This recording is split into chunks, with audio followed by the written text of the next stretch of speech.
if I have a favorite light setup, then it's loop lighting. And this is the topic of this video, loop lighting.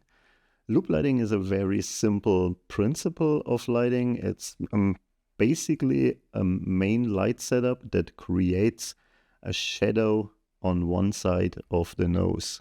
And because it's pointing downwards, means the main light is above the model level.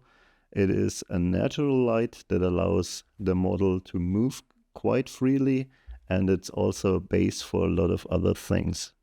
So I came up with some rules for myself, and I want to share these rules with you. So this is the stuff I'm looking for when I set up my main light, because you can move it around and you will always get a shadow from the nose as long as the light is not in the same angle as the camera. So in order to show this, I will remove the light modifier. So I have the bare bulb, which gives really harsh shadows, so I can explain what I'm looking for. So the first thing is the shadow should be halfway between the nose and the upper lip. This is like how far I go away with the light, or if I put the light up and down, this will change the amount of shadow between nose and the upper lip. And I think halfway between upper lip and nose is perfect. And then there is this nasolabial fold in the face, and I don't want the shadow to mess up with this shadow. So I'm trying to get the perfect angle so it's not actually not hitting that fold.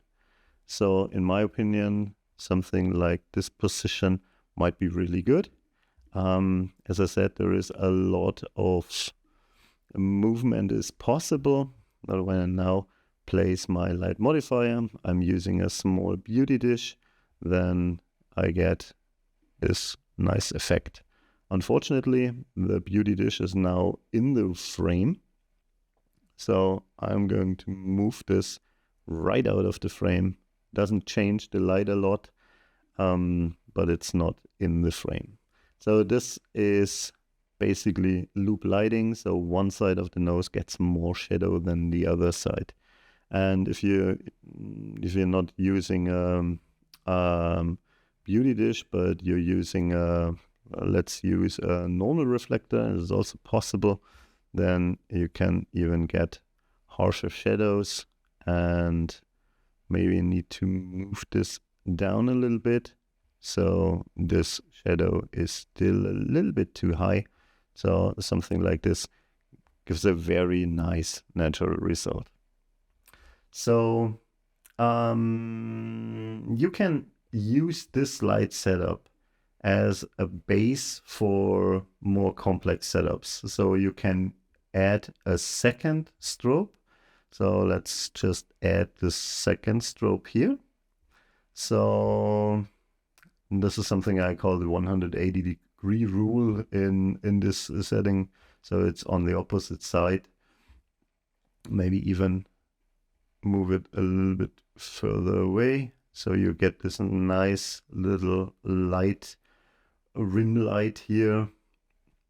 I don't want to get too far to the outside, so it should be visible, but also I don't want to have it in the side, so it should not mess with the main light. So 180 degree is usual, pretty much perfect. And it's roughly the same height as your main light, and this works really, really well.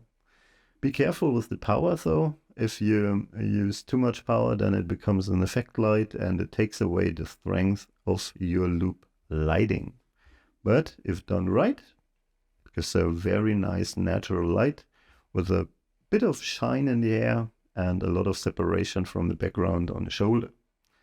You can also get a little bit further away with the camera, so get more of the body and model's body.